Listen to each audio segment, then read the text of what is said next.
Assalamualaikum warahmatullahi wabarakatuh. Innal hamdalillah nahmaduhu wa nasta'inuhu wa nastaghfiruh wa na'udzu billahi min syururi anfusina wa sayyiati a'malina.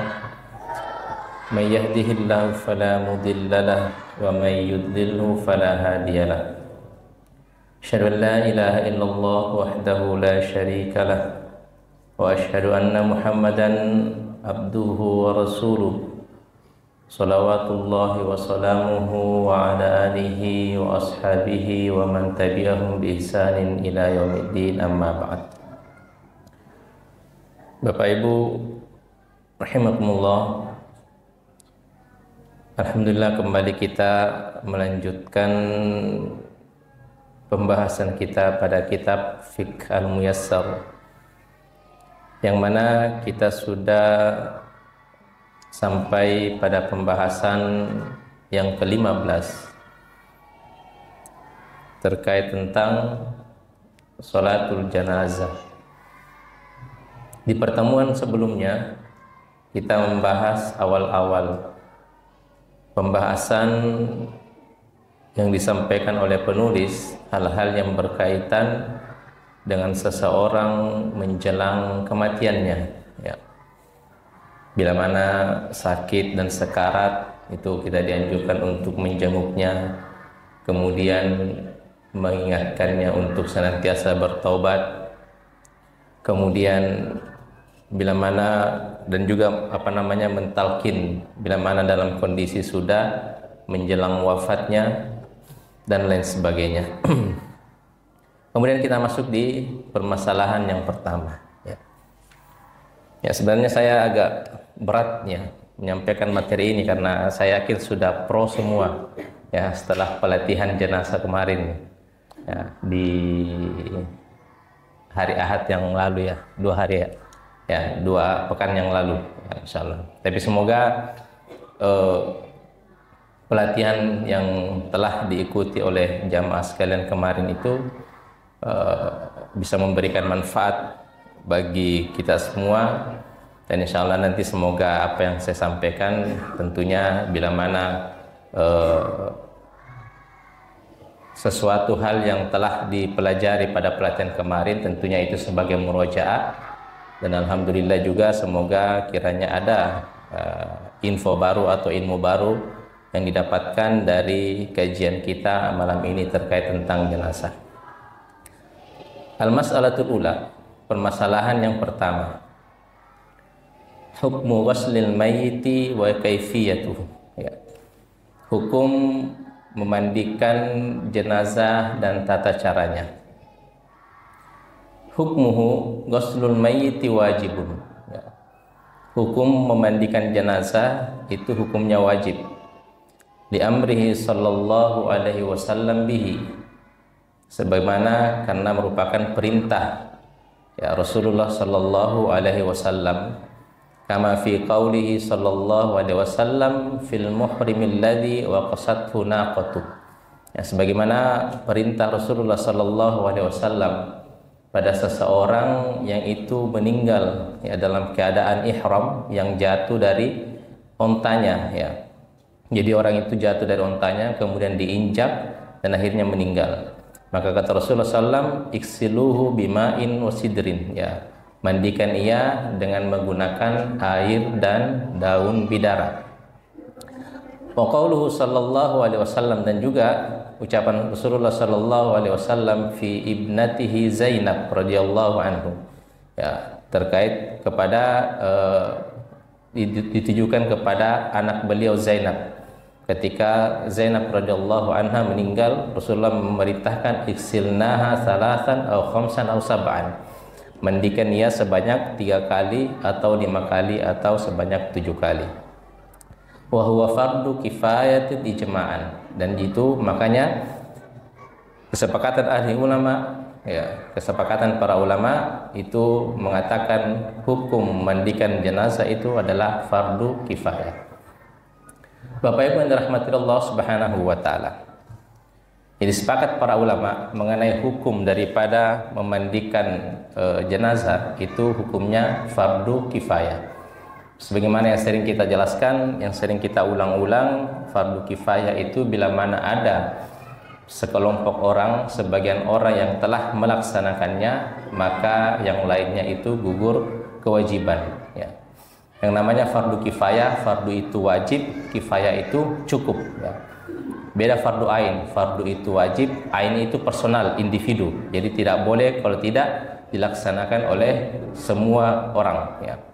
Adapun fardu kifayah cukup sekelompok orang, ya, cukup sebagian orang secukupnya untuk apalagi terkait tentang memandikan jenazah, sekelompok orang yang secukupnya agar bisa mengurusi jenazah tersebut. Dan semulia-mulianya pahala sunnah, sebesar-besarnya pahala sunnah mungkin yang sering kita dengarkan, masih tetap jauh lebih mulia daripada pahala bila kita melaksanakan sebuah kewajiban atau fardu kifayah. Ya. Jadi jangan dianggap bahwasanya fardu kifayah itu sesuatu hal yang remeh. Tidak. Kalau biasa kita dengar hadis-hadis tentang pahala yang didapatkan bagi orang yang mengerjakan amalan sunnah ini. Contoh misalkan rakaatul fajri, rakaatul qabla al-fajri khairum minad dunya wa ma fiha. 2 rakaat sebelum sholat subuh itu lebih baik daripada dunia dan seisinya. Ya, tentu kita katakan, besar sekali pahalanya. Tapi sebesar apapun pahala sunnah itu masih jauh lebih besar, masih jauh lebih mulia pahala bila kita melaksanakan sesuatu yang wajib. Ya. Hatta itu yang hukumnya fardu kifayah. Ya. Jadi beruntunglah kita kalau misalkan kemarin kita mengikuti pelatihan jenazah, dan bila mana mungkin suatu ketika ada tetangga kita yang meninggal, ya kita ikut, ya karena kita sudah mengetahui tata caranya, paham sunnah-sunnahnya dan lain sebagainya, kita ikut, ya. Dan insya Allah kita akan mendapatkan pahala amal wajib, ya. Kita akan mendapatkan pahala amal wajib, ya. Dan orang yang dan bila mana dalam suatu kampung tersebut ada orang yang meninggal dan tidak ada yang mengurusi jenazahnya, maka siapapun yang harusnya itu dia bisa mengurusinya, memandikannya, tapi tidak melaksanakannya, maka semuanya ikut berdosa. Ya. Gambarannya misalkan di perumahan Trika ini ada yang meninggal, ya. Ya. Dan tidak ada yang mengurusi. Ya. Padahal kan bisa, tidak ada yang menghalangi tetangganya atau satu kampung itu untuk mengurusinya, maka orang yang harusnya dia bisa, tidak ada halangan bagi dia untuk mengurusi, maka semuanya ikut berdosa. Bahkan sekalipun meskipun orang tersebut bukan orang yang tinggal di perumahan Trika, ya. Misalkan dia punya grup WA, sahabatnya misalkan alumni, dia punya grup alumni, grup keluarga, ya. Yang itu bisa dijangkau olehnya. Misalkan ada sahabatnya yang tinggal di Hertasning misalkan, ya. Nah, dan dia tahu bahwasanya tidak ada yang memandikan sahabatnya ini ketika meninggal. Dan harusnya dia bisa datang ke Trika dan memandikannya, tapi dia tidak melakukannya, maka dia pun ikut menanggung dosa tersebut. Ya. Jadi jangan disangka bahwasanya yang namanya fardu kifayah kalau tidak dilaksanakan itu hanya menjangkau bagi orang sekitar, tidak. Ya. Bahkan orang yang di luar daripada kampung tersebut, misalkan di grup WA, dia tahu ada keluarganya, ada saudaranya meninggal di sana, ada temannya meninggal di sana, dan tidak ada yang mengurusinya, dan harusnya dia bisa datang untuk mengurusinya, tapi dia tidak datang, maka dia pun ikut mendapatkan dosa. Ya, itu yang dimaksud daripada fardu kifayah. Jika ada yang melakukannya, maka yang lain gugur kewajiban, dan jika tidak ada yang mengurusinya, maka orang yang harusnya bisa datang untuk mengurusinya, bisa memandikannya dan lain sebagainya, tapi tidak memandikannya, maka ikut berdosa. Ya, meskipun dia tidak tinggal di daerah tersebut. Ya, begitu. Kemudian selanjutnya kaifiyatul ghusli atau kaifiyatul ghusli, ya. Tata cara memandikan jenazah. Yang bagi ayyuhtara li taksilil mauta man huwa thiqatun adlun arifun bi ahkamil ghusli. Sepatutnya, selayaknya yang dipilih untuk memandikan jenazah adalah orang yang dia itu adalah thiqah, ya. Yang dipercaya, yang adil, arifun bi ahkamil ghusli, dan dia mengetahui terkait tentang hukum-hukum atau tata cara memandikan jenazah, ya. Wa yuqaddamu fi taksilil wasi, dan lebih didahulukan untuk memandikan jenazah adalah orang yang wasi. Orang yang wasi itu adalah orang yang mayit itu berwasiat, ya, berwasiat bahwasanya nanti kalau saya meninggal hendaklah yang memandikan saya si A, si B, dan lain sebagainya. Maka itu adalah yang namanya wasi, dan itu lebih didahulukan. Summal aqrab fal aqrab, kemudian kerabatnya atau keluarganya dan keluarganya, kal ab wal jad wal ibn idza kanu arifina bi ahkamil ghusl, ya, seperti bapaknya, kakeknya atau anaknya jika mereka itu mengetahui terkait tentang hukum-hukum tata cara memandikan jenazah. Wa illa, dan jika mana dia tidak mampu, quddima ghairuhum mimman huwa alimun bidzalik, ya, maka lebih didahulukan selain daripada keluarga jika orang tersebut mengetahui terkait tentang pelaksanaan memandikan jenazah. Bapak Ibu dirahmati Allah Subhanahu wa taala. Jadi yang pertama dibahas adalah siapa saja, ya. Ini di sini penulis tidak secara rinci, ya. Nanti ada di bab selanjutnya permasalahan kedua. Jadi di sini tidak dijelaskan secara panjang lebar. Permasalahan yang pertama, jadi hendaklah orang yang dipilih untuk memandikan jenazah itu yang pertama memenuhi dua kriteria, ya, memenuhi dua kriteria. Yang pertama, dia lebih paham tata cara memandikan jenazah, ya, maksudnya tahu sunnah-sunnahnya dan lain sebagainya, ya. Tidak sekedar sah, ya. Kalau kan sekedar sah kan yang penting diguyur mengenai seluruh badan itu sudah sah namanya. Tapi kalau kita kajian itu bukan membahas yang penting sahnya, kita kajian itu agar mengetahui sunnah-sunnah, ya, lebih mendekati praktek Rasulullah Sallallahu Alaihi Wasallam. Jadi kriteria yang pertama adalah orang yang lebih paham terkait tata cara memandikan jenazah, itu yang pertama. Kemudian yang kedua adalah al-wasi, orang yang tadi, yang sebagaimana saya jelaskan, al-wasi adalah orang yang diamanahi, ya, orang yang meninggal itu sebelum dia meninggal dia berwasiat bahwasanya nanti kalau saya meninggal hendaklah yang memandikan saya misalkan si A, si B, si C, karena dia sudah mengikuti pelatihan. Nah, itu lebih didahulukan. Kemudian yang selanjutnya adalah kerabat, ya, kerabat. Jadi orang yang wasi ini meskipun dia itu bukan keluarganya, mungkin dia temannya atau dia mungkin ustadznya dan lain sebagainya, itu lebih didahulukan daripada keluarganya almarhum. Nah, tapi kalau bertabrakan, misalnya kalau tidak ada wasi, ya, maksudnya yang almarhum itu tidak pernah berwasiat sebelumnya, ya, maka tinggal dua, orang yang lebih paham, kemudian selanjutnya kerabat. Tapi kalau misalkan kerabat dan dia paham, itu tentunya lebih diutamakan, ya. Tapi kalau ada kerabat tapi dia tidak paham dan ada orang yang lain, ya, dan dia lebih paham, maka lebih diutamakan adalah orang yang lain yang lebih paham daripada tata cara memandikan jenazah, ya.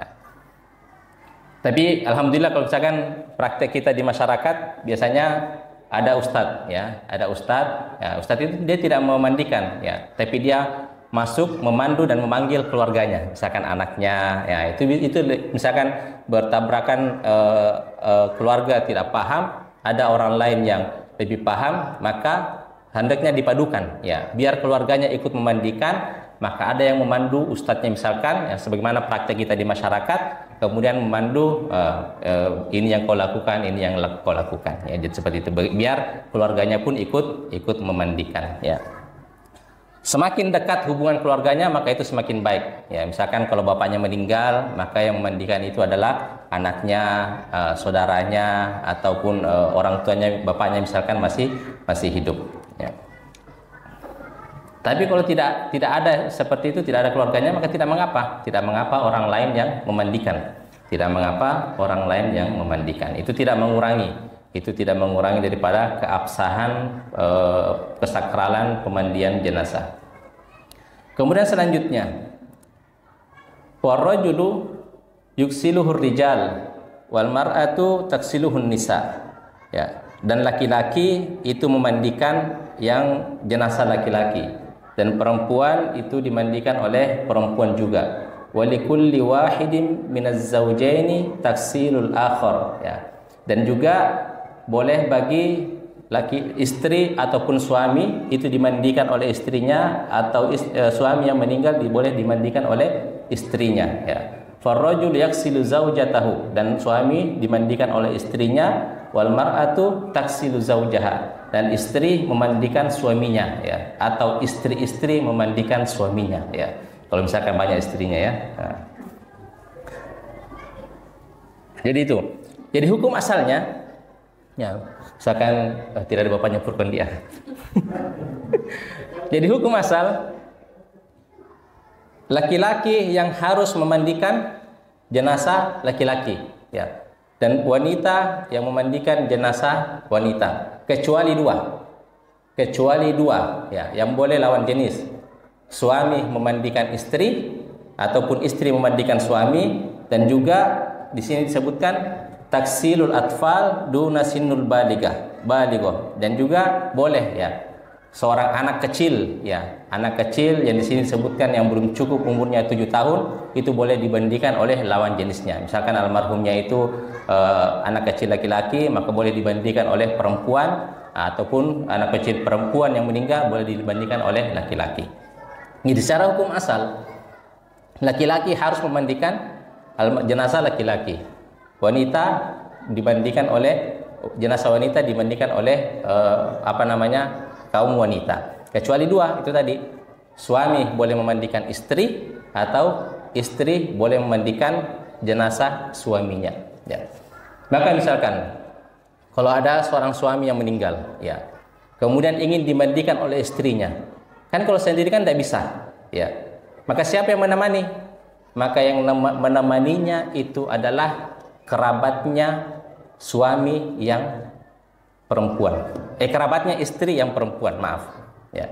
Misalkan suaminya meninggal, ya, istrinya yang mau memandikan, maka siapa yang menemaninya? Tentunya tidak boleh laki-laki dari kerabat almarhum, tidak boleh, karena nanti di situ ada ikhtilat, ya, ikhtilat. Karena kan orang memandikan itu kan di ruang tertutup, ya. Otomatis istrinya sendiri ditemani oleh laki-laki dari kerabat almarhum, itu tidak boleh. Maka yang menemani adalah laki-laki dari kerabat wanita, laki-laki dari kerabat wanita, karena kan yang meninggal adalah laki-laki, suaminya, dan istrinya ingin ikut memandikan, maka yang menemani istrinya adalah laki-laki dari keluarganya istri, ya, mungkin kakaknya, mungkin bapaknya, ya. Jadi tidak boleh ditemani oleh perempuan, karena kan lawan jenis dan bukan. Ataupun misalkan istrinya yang meninggal, ya, maka suaminya ingin memandikan, maka yang menemani suaminya adalah perempuan dari keluarganya suami, ya, perempuan dari keluarganya suami, ya, itu yang pertama. Kemudian pengecualian yang kedua adalah seorang anak kecil, ya. Kalau di sini disebutkan adalah yang belum mencapai umur 7 tahun. Sebenarnya patokannya adalah bukan umur, tapi patokannya adalah ketika anak itu, ya, misalkan meskipun dia umur 8 tahun, tapi ketika masih hidup masih sering dimandikan oleh bapaknya, misalkan kalau misalkan ini anak perempuan tapi masih sering dimandikan oleh bapaknya, atau mungkin oleh omnya atau kakaknya yang laki-laki, maka ketika dia meninggal maka boleh dimandikan oleh keluarganya yang laki-laki, ya. Jadi bukan standar batasan umur, tapi kebiasaannya. Atau misalkan ada anak laki-laki yang meninggal, ya, maka mau dimandikan oleh lawan jenisnya, misalkan mama ibunya kah atau tantenya kah. Ketika anak ini masih hidup dan masih sering dimandikan oleh kakaknya yang perempuan atau ibunya, maka tidak mengapa ketika dia meninggal itu dimandikan oleh ibunya lawan jenis, ya. Tapi kalau, ya, dan tidak boleh itu, dan ini biasa terjadi, ada seorang ibu, ya, meskipun dia umurnya 95 tahun dan ketika meninggal ingin dimandikan oleh anak laki-lakinya, itu tidak boleh, ya, karena kan tetap lawan jenis, ya, tetap hanya ada dua pengecualian tadi yang kita sebutkan. Suami boleh memandikan istri, atau istri boleh memandikan suami, dan anak kecil boleh dimandikan oleh ibunya, ya, dengan syarat ketika dia masih hidup masih sering dimandikan oleh ibunya, ya. Kecuali kan kalau umur 10 tahun kan sudah tidak pantas, ya, dimandikan oleh mamanya. Biasanya itu, ya, memang sih biasanya standarnya sampai umur 7 tahun, ya, meskipun masih ada sekitar umur 8 tahun masih biasa dimandikan oleh kakaknya yang perempuan misalkan, ya. Jadi seperti itu, ya. Kemudian selanjutnya, wala yajuzu lil muslimi rajulan kana aw imra'atan taksilul kafir, dan tidak boleh ya baik itu muslim laki-laki ataupun perempuan memandikan orang kafir ya. Wala hamlu janazatihi wala takfinu ya, dan tidak boleh juga membawa jenazahnya dan juga mengkafaninya. Wala sholatu alaihi, dan tidak boleh disolatkan. Walau kana qariban kal ab wal ummi ya, meskipun itu keluarganya ya, seperti mungkin bapaknya atau ibunya ya. Ini nanti ada pembahasan khusus di akhir-akhir ya.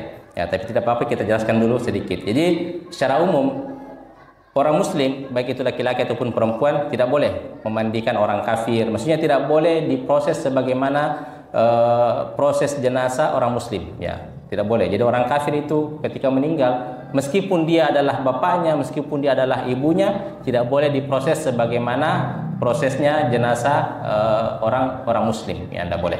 Itu haram hukumnya ya, meskipun dia bapaknya. Misalkan ada seorang anak dia kiai, bapaknya kafir ya, dia mau memproses bapaknya sebagaimana jenazah muslim, maka itu tidak boleh ya. Nanti ada pembahasan khusus nanti di akhir-akhir ya, apa hukum bertakziah kalau ada saudara orang kafir yang meninggal ya, dan lain sebagainya, ikut mengantar jenazahnya, apa hukumnya, itu nanti ada pembahasan khusus di akhir-akhir. Kemudian selanjutnya, wasifatul ghasli ya, tata cara memandikan. Hiya ayyad'ahu ala sariri ghaslihi ya, meletakkan jenazah itu di sebuah sarir, kasur ya, atau bahkan biasa juga diterjemahkan di sebuah meja ya, ranjang ya, ranjang atau di sebuah meja dan lain sebagainya. Tapi ini secara teknis saja ya. Maksudnya ini tidak ada patokan khusus ya, tidak ada. Mau diletakkan di ranjang boleh, mau diletakkan di memang tempat pemandian khusus jenazah boleh, mau diletakkan di atas meja boleh, mau diletakkan mau di pangku boleh ya, mau pakai bantal boleh ya, mau pakai guling boleh ya, apapun itu.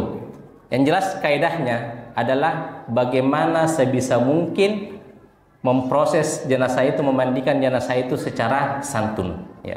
Kaidahnya seperti itu. Sebisa mungkin yang penting kita memandikan jenazah itu secara santun ya. Tentunya kaidah ini dari waktu ke waktu tentu berubah ya, dari suatu tempat ke tempat yang lain itu berbeda ya. Ada yang mungkin di daerah tersebut nanti dianggap sopan memuliakan jenazah kalau dimandikan di atas kasur ya. Ada yang dianggap memuliakan jenazah itu kalau dimandikan di memang tempat khusus yang didesain untuk memandikan jenazah, itu boleh ya. Jadi sekali lagi intinya kaidahnya adalah bagaimana sebisa mungkin kita memandikan jenazah itu secara santun ya. Itu tentunya berlaku sesuai dengan kebiasaan di masyarakat setempat ya. Jadi jangan dijadikan standar ukuran di daerah yang lain ya. Kalau di daerah tersebut cara santun memandikan jenazah itu seperti ini, maka itu yang harus dilakukan ya.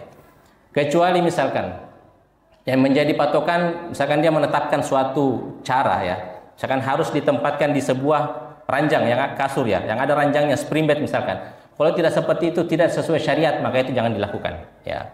Jangan dilakukan ya, untuk menghilangkan kepercayaan itu ya. Sekali lagi ini secara teknis, tidak ada aturan baku dari agama kita di mana jenazah itu harus diletakkan ketika kita ingin memandikan, tidak ada ya. Sekali lagi kaidahnya adalah bagaimana sebisa mungkin memperlakukan jenazah itu ketika ingin memandikan secara santun, dan kaidah itu dan tata caranya tentunya berubah dari waktu ke waktu, berbeda dari suatu tempat di tempat yang lain ya.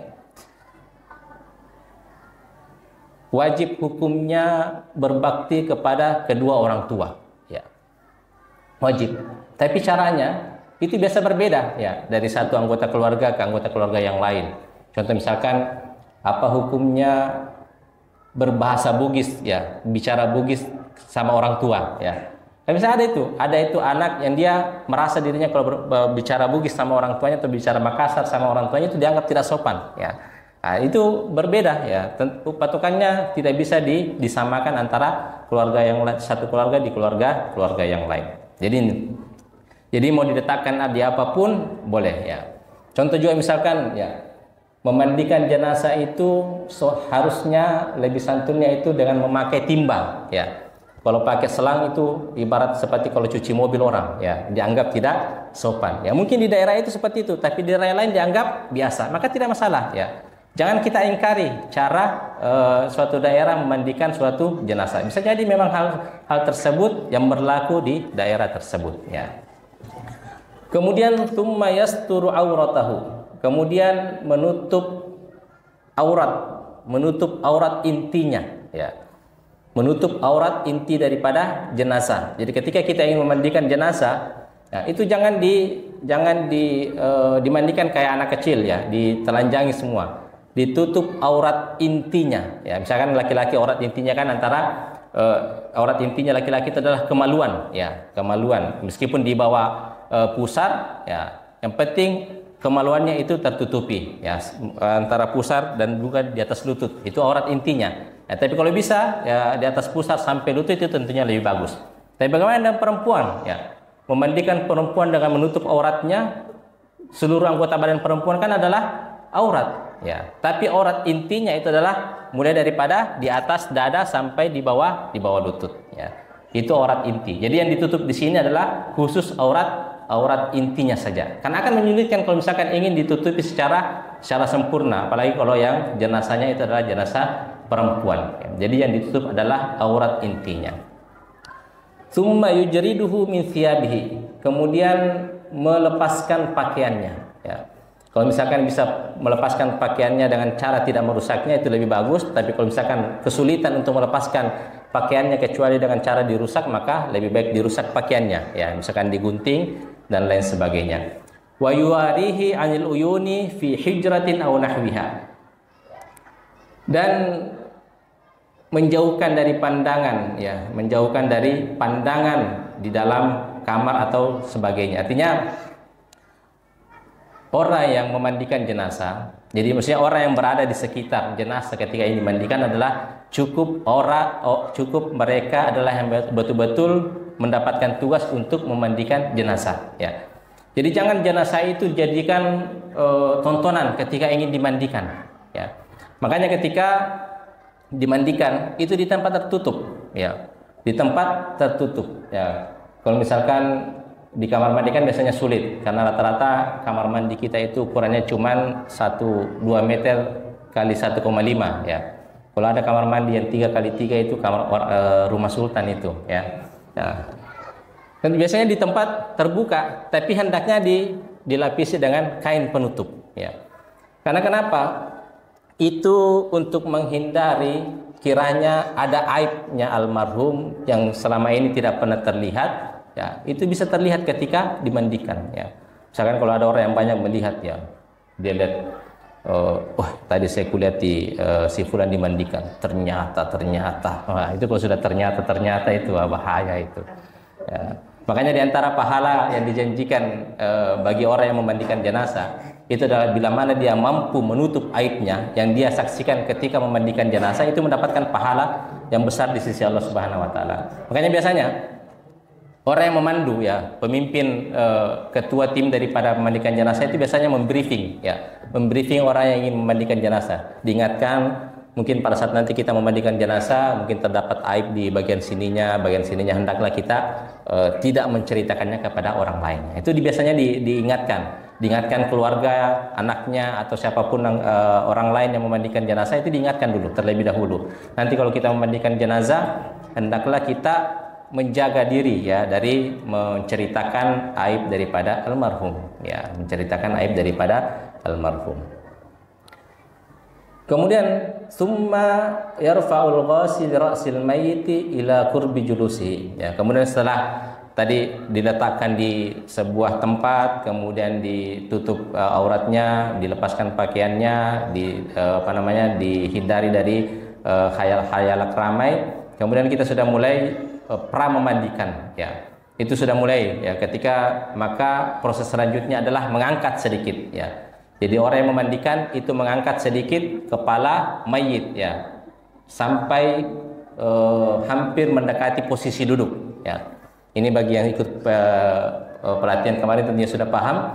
itu diangkat sedikit ya. Misalkan ini mayitnya diangkat sedikit kepalanya ya sampai mendekati posisi duduk, tapi tidak juga duduk karena tentunya akan kesulitan ya. Summa yumarrir yadahu ala batnihi ya. Kemudian itu mengusap tangannya di bagian perutnya. Untuk apa? Untuk mengeluarkan kotorannya ya. Ditekan-tekan ya, ketika diangkat sedikit kepalanya itu kemudian perutnya ditekan-tekan ya, ditekan-tekan pakai tangan. Tsumma yunaddiful makhrajain, kemudian membersihkan ketika sudah keluar semua sampai betul-betul kita yakin bahwasanya semua kotorannya itu sudah keluar. Kemudian yunaddiful makhrajain, membersihkan dua lubang kemaluan ya, membersihkan dua lubang kemaluan. Wa yunajjil mayyiti fayaksilu ma 'alal mukhrijaini min najasa, maka dibersihkan semua ya, kotoran-kotoran yang keluar dari tempat keluarnya kotoran itu dibersihkan semua. Wa dzalika biliffin kharakatin ala yadihi, dan hendaklah memakai sapu tangan ya, memakai sapu tangan pada saat kita memandikan jenazah ya, karena ketika kita memandikan jenazah tentunya nanti kita akan menyentuh kotoran, menyentuh najis, ataupun ada hal-hal yang bisa memudaratkan bagi orang yang memandikan jenazah bila mana menyentuh langsung jenazah itu sendiri. Maka dianjurkan untuk memakai sapu tangan ya. Dianjurkan untuk memakai sapu tangan ya. Kos tangan terbuat dari apa? Plastik dan lain sebagainya. Karet, yang jelasnya memakai kos tangan. Itu lebih baik. Tapi kalau tanpa kos tangan juga tidak mengapa ya. Tanpa memakai kaos tangan itu juga tidak mengapa.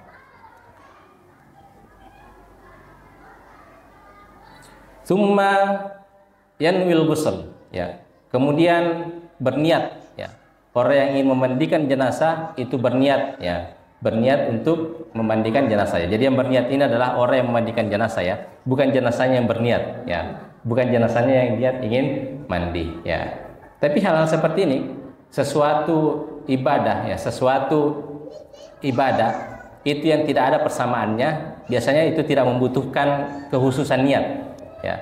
Contoh seperti memandikan jenazah itu kan tidak ada ibadah yang sama dengannya.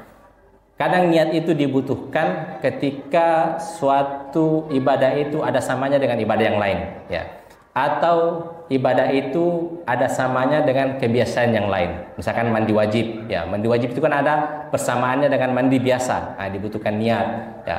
Sholat ya, kita sholat sunnah dibutuhkan niat di situ. Nah, kita mau sholat sunnah apa? Karena itu ada persamaannya dengan sholat sunnah yang lain. Wa yusammi, dan mengucapkan bismillah ya. Sebagaimana hadis umum, ketika kita ingin melakukan sesuatu maka hendaklah memulai dengan bismillah, menyebut nama Allah ya. Wa yudiuhu ka wudu'is shalah illa fil matmadati wal istinsyaq ya. Kemudian mewudukan jenazah ya, sebagaimana wudu ketika kita ingin sholat ya. Jadi tata caranya ketika diwudukan itu sama ketika kita ingin berwudu, illa fil matmadati wal istinsyaq, kecuali dua. Jadi semua cara memwudukannya, membasuh anggota badan wudu itu sama, kecuali dua, kecuali berkumur-kumur dan istinsyaq ya. Kecuali berkumur-kumur dan istinsyaq. Karena kan jenazah sudah tidak mungkin berkumur-kumur ya. Memasukkan yang namanya berkumur-kumur itu kan memasukkan air ke dalam mulut kemudian menggoyang-goyangkan ya. Kemudian istinsyaq ya. Istinsyaq itu, ini banyak orang yang salah memahami ketika berwudu. Dia anggap ketika istinsyaq itu membasuh ujung hidung, bukan. Istinsyaq itu adalah menghirup air dimasukkan ke dalam hidung. Jadi bukan mengusap ya. Dia wudu gini. Itu kan. Itu keliru. Jadi menghirup. Ketika bersamaan berkumur-kumur sekalian menghirup air ya, masuk ke dalam mulut. Nah, tentunya kalau jenazah sudah tidak mampu, makanya caranya adalah fayakfi al-massu alal fami wal afi, maka cukup dibasuhkan air itu di mulutnya, di luar mulutnya, dan dibasuhkan air itu di hidungnya ya, karena kan jenazah sudah tidak mungkin lagi ya untuk berkumur-kumur dan beristinsyaq, menghirup. Summa yaksilu ra'sahu wa lihyatahu bima'in wa sidrin ya, kemudian mencuci kepala, ya, mencuci kepalanya, kemudian misalkan kalau jenazah laki-laki ada jenggotnya, ya, bimain dengan air dan memakai daun bidara, au sabun atau sabun, au ghairu dzalik atau semacamnya, ya. Kalau di zaman Nabi yang dipakai itu adalah daun bidara, ya, karena di zaman Nabi orang kalau mandi biasa itu mandi saja pakai air, ya, karena kan belum ada sabun, mandi saja pakai air. Kecuali mandi itu betul-betul mandi yang membutuhkan untuk membersihkan diri. Contoh misalkan kalau perempuan habis halangan, ya, itu ketika dia mandi suci dia memakai daun bidara. Atau laki-laki memang yang dia betul-betul kotor, ya, cara untuk mensucikan membersihkan dirinya itu dia mengambil daun bidara beberapa helai, kemudian ditumbuh-tumbuh, kemudian diperaskan di air, dicampur di air untuk dipakai mandi, ya. Tapi kalau tidak ada itu, kalau di zaman kita cukup memakai sabun, ya. Memandikan jenazah dengan memakai sabun, ya. Itu illatnya sama. Au ghairu dzalik atau apapun yang kegunaannya sama dengan kegunaan sabun untuk membersihkan jenazah. Sampo boleh, maksudnya ketika mencuci kepalanya memakai sampo dan lain sebagainya, ya. Tsumma yuksilul mayamini tsummal mayasiri, ya, kemudian mencuci bagian sebelah kanan terlebih dahulu, kemudian setelah itu sebelah kiri, ya. Tsumma yukmilu ghusl baqil jismi, ya, kemudian mencuci sebagian anggota tubuh, ya, yang belum terkena air, ya. Wa yustahabbu ayyalifa ala yadihi khirqati halit taksil, yang tadi dianjurkan untuk memakai kaos tangan. Wal wajibu ghuslatu wahidatun idza hasala bihal inqa, dan wajibnya itu memandikan jenazah cukup satu kali, ya. Wajibnya memandikan jenazah itu cukup satu kali. Jika mana satu kali itu sudah mencapai kesempurnaan, maka cukup satu kali. Wal mustahabbu salasatu ghusalatin wa in hasalal inqa, tapi yang dianjurkan tetap 3 kali, ya. Tetap 3 kali, jika memang 3 kali itu baru bisa disebut sempurna cara memandikan jenazah, ya. Wa yustahabbu ayyaj'ala fil ghuslatil akhirah kafura, dan dianjurkan untuk di bilasan terakhir itu airnya dicampur dengan kapur, ya, dicampur dengan kapur, ya, kapur barus, ya, dicampur dengan kapur barus. Tsumma yunshiful mayyit, kemudian setelah itu jenazah dikeringkan, pakaikan handuk dan lain sebagainya, atau dipakaikan kanebo, ya, tentunya dianggap tidak santun kalau pakai kanebo, ya. Nah, pakai handuk, ya. Wa yuzilu anhu ma yushra'u izalatuhu minal adhafir wasyu'ur, ya. Kemudian melepaskan semua hal-hal yang itu bisa melanggar syariat, ya, untuk dihilangkan, contoh misalkan kuku dan rambut, ya. Jadi di antara yang perlu diperhatikan juga, jadi ini ulama ada yang mengatakan hal ini dilakukan sebelum dimandikan, ada yang mengatakan hal ini dilakukan setelah dimandikan. Apa itu? Melepaskan sesuatu dari jenazah, nah, yang itu yang pertama bisa menghalangi dirinya untuk dimandikan. Kemudian hal itu adalah melanggar syariat yang ada pada diri jenazah. Contohnya melanggar syariat yang ada pada diri jenazah, misalkan kukunya itu terlalu panjang. Kuku jenazah terlalu panjang, ya. Yang kita sunnahnya itu tidak boleh melebihi 40 hari untuk memotong kuku, ya. Tapi kalau dilihat ini kukunya jenazah ini bukan 40 hari, tapi sudah 4 bulan tidak dipotong-potong, ya. Maka itu harus dipotong, ya. Karena kita tidak boleh menguburkan jenazah itu dalam keadaan pada dirinya masih ada hal yang melanggar syariat, ya. Contohnya tadi, kalau misalkan kukunya panjang, maka kukunya itu dipotong, ya, dipotong. Atau rambutnya itu tidak sesuai syariat, ya. Misalkan laki-laki rambutnya seperti perempuan, maka itu dipotong, ya. Atau bagaimana kalau perempuan rambutnya seperti laki-laki, ya.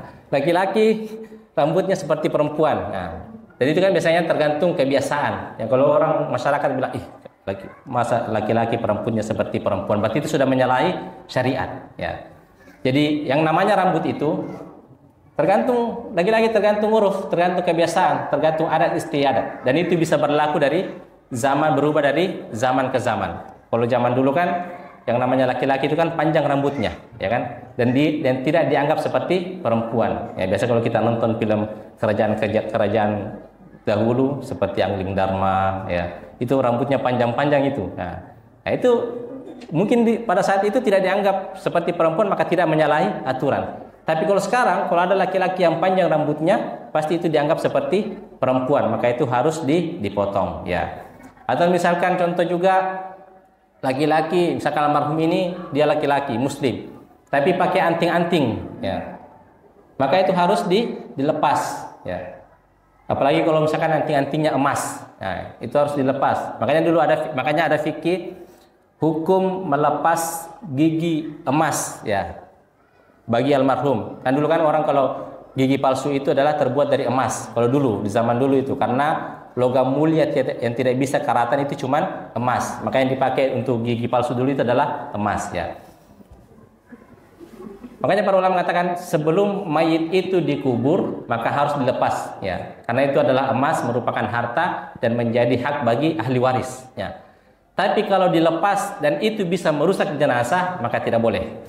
Ya, seperti tadi anting-anting, ya, ada jenazah laki-laki, ya, dia pakai anting-anting dan emas, ya. Kalau bisa dilepas tanpa harus merusak jenazah, maka silakan harus dilepas. Tapi kalau tidak bisa dilepas kecuali dengan merusak jenazah, maka tidak boleh dilepas, ya. Karena Rasulullah SAW memerintahkan kita untuk memuliakan jenazah dan tidak boleh untuk dirusak jenazah tersebut, ya. Misalkan dia, apalagi emasnya itu berapa gram, ya, itu tidak boleh. Kecuali nanti kalau misalkan sudah dikuburkan dan mungkin sudah beberapa puluh tahun dan mungkin tinggal tulang belulang, jika ahli warisnya mau mengambilnya maka dipersilahkan. Ya, ya, kalau dia tega, ya, kalau dia tega untuk membongkar kuburan, ya, bapaknya. Karena kan secara hukum asal membongkar kuburan itu haram hukumnya, kecuali ada maslahat. Ya, seperti tadi, misalkan dia punya emas, ya, terpakai di anggota badannya dan tidak bisa dilepas pada saat masih awal-awal meninggalnya. Ya, nanti mungkin bisa dilepas pada saat sudah menjadi tulang belulang, maka para ulama mengatakan dibolehkan, tapi tetap menghormati, memuliakan jenazah yang ada dalam kubur, ya. Jadi itu Bapak Ibu yang dirahmati Allah Subhanahu wa taala, insyaallah kita lanjut pada pertemuan selanjutnya hal-hal yang berkaitan tentang memandikan jenazah, dan masih banyak hal yang perlu kita ketahui dalam memandikan jenazah yang telah dicantumkan oleh penulis. Mudah-mudahan manfaatnya. Subhanakallahumma bihamdika asyhadu an la ilaha illa anta astaghfiruka wa atubu ilaik.